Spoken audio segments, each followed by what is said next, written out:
Hey everybody, it's the Savvy Gamer here, and welcome to episode 2 of Assemble with Care. If you enjoy the video, please consider liking, commenting, and subscribing, and hitting that notification bell so you don't miss any other videos or series on the channel. Last time, we ended off finishing episode or chapter 5. So today, we will be continuing on with chapter 6. Titled In the Dark, to help Carmen make a neon sign. Without further ado, let's begin.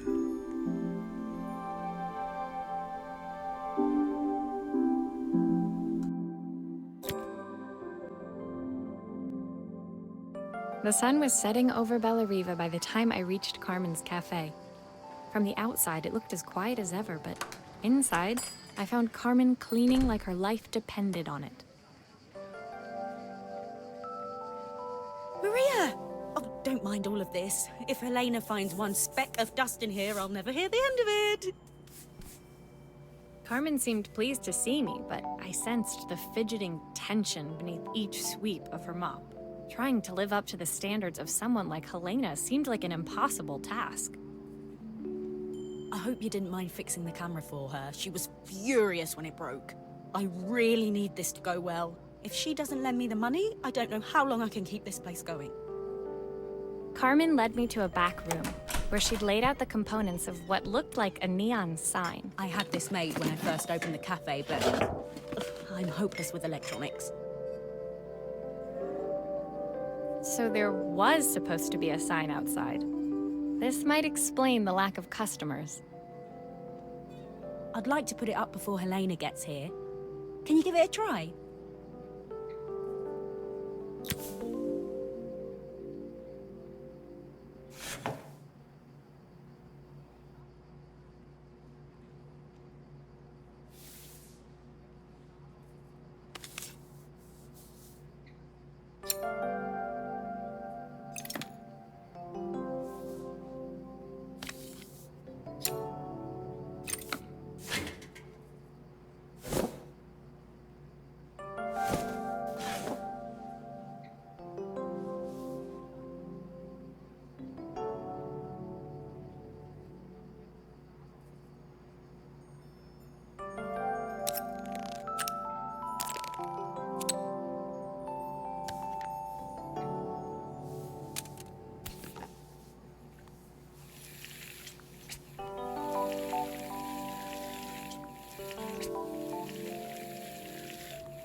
I don't know, it's a bit, flat. Maybe if it flashes, it'll really catch people's eye. Great idea. I think I have a spare part that could do that.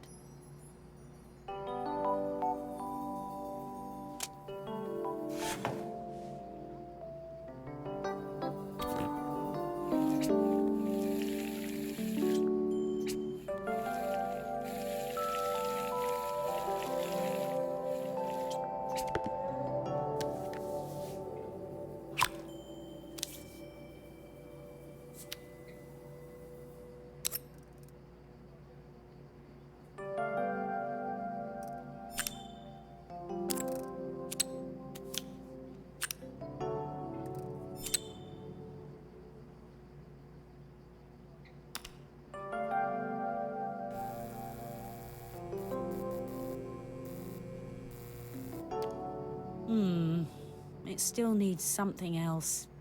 Maybe we can add one of these.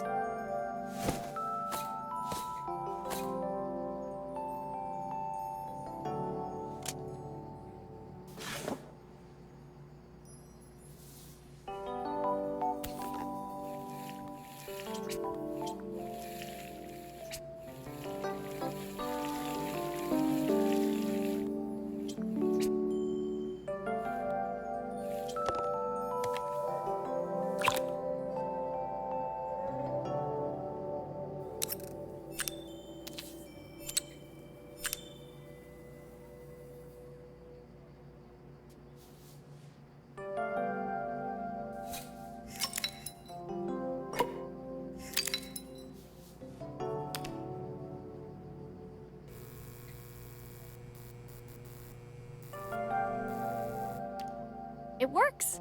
I'll screw everything together again and you'll be set.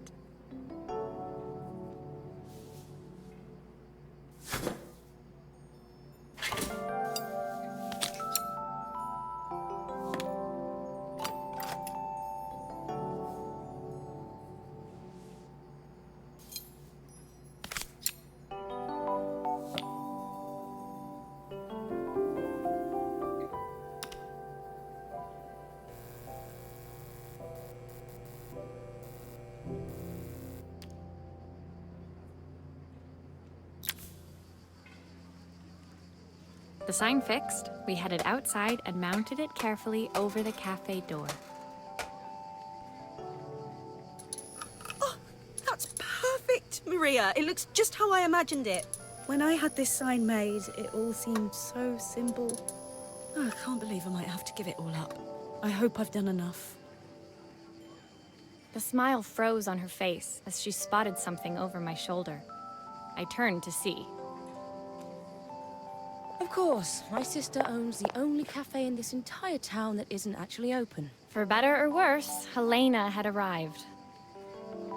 Carmen opened her mouth to explain, but Helena swept indifferently past her. Finally pausing in the doorway, she turned back towards Carmen. The first thing we're doing is getting rid of that hideous sign. And with that, she disappeared inside. I hoped Carmen's chances of saving the cafe hadn't disappeared with her.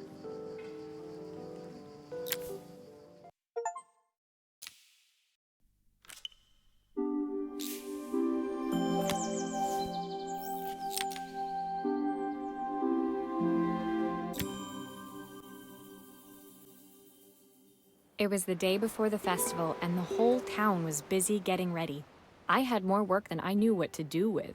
When Joseph called with another job, I was craving the cool quiet of his and Izzy's seafront house. I'd barely reached their front door when I heard someone calling me. Psst. Maria, I need your help. Quickly, it's top secret.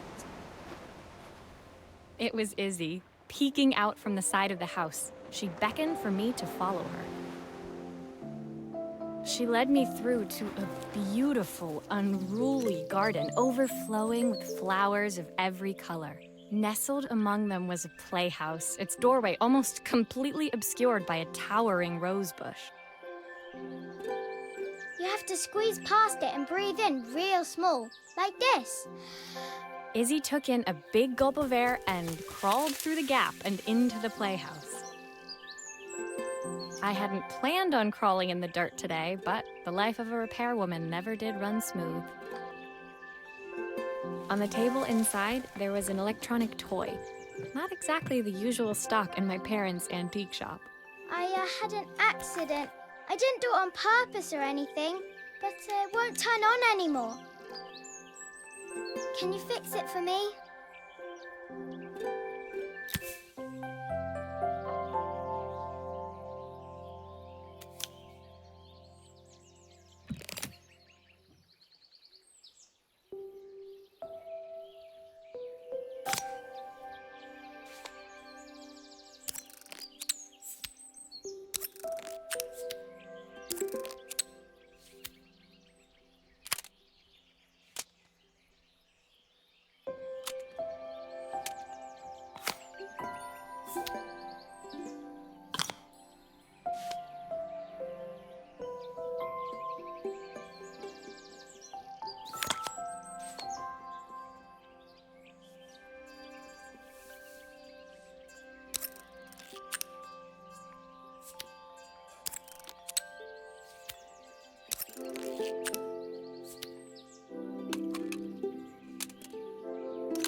grown-ups play games as well?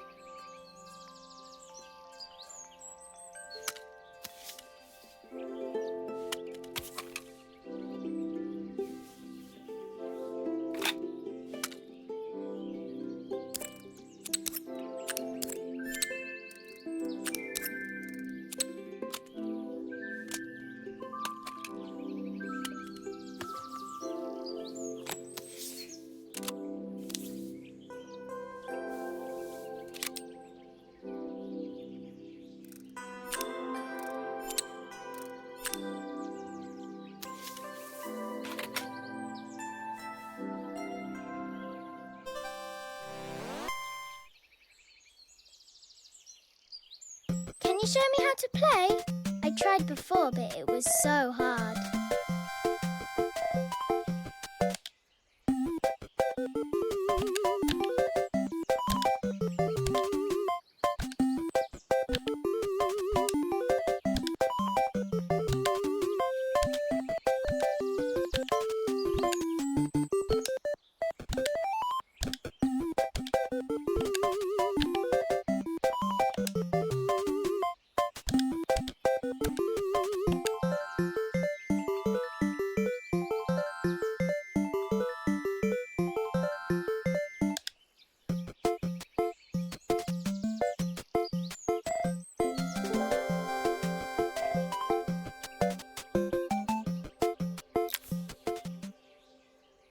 Her toy fixed, I watched Izzy retreat into its screen, taking refuge in a 3-inch world of her own. Well, I'd better head inside. Your dad is waiting for me. Please don't tell him about the game. He'll think I broke it on purpose. Why would he think that? Because, well, I kind of dropped it really hard at the wall. Izzy looked down, scuffing her shoes on the worn floor of the playhouse. My dad said I have to go to this stupid festival tomorrow and put on a stupid dress, and I don't want to. All he cares about is working. He never wants to see me unless it's for his job. I'm not going. He can't make me. With that, Izzy dove back through the rosebush and disappeared into the wilds of the garden. She was so young. She couldn't be expected to see that her dad was struggling too. It made me think, had I really tried hard enough to understand my parents' point of view? I was so focused on the adventures ahead of me, maybe I didn't care enough about leaving them behind.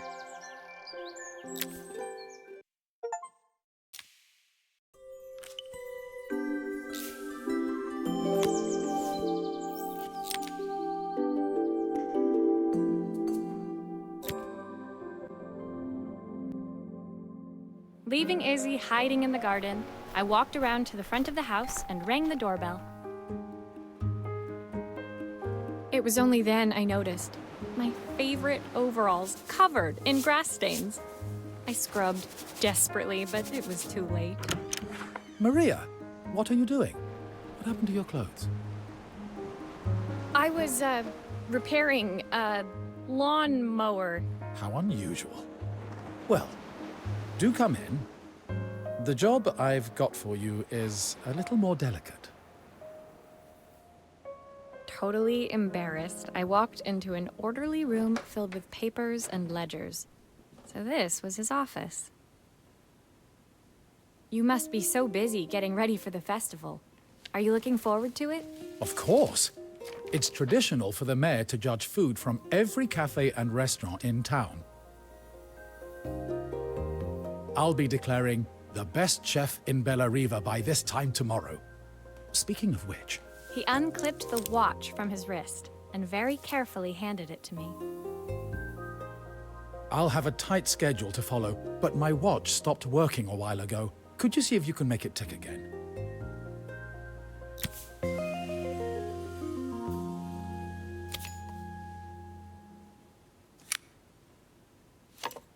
Are you sure it will all fit back together?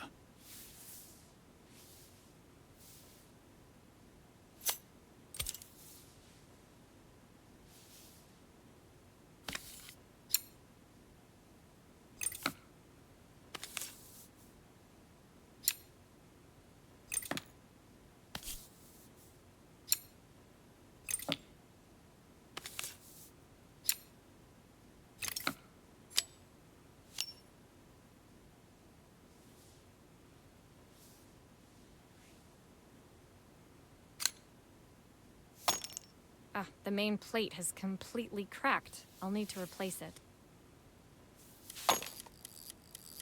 The cogs look good, though. If I'm careful, I can reuse those.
I've not gone a day without this watch since my wife gave it to me.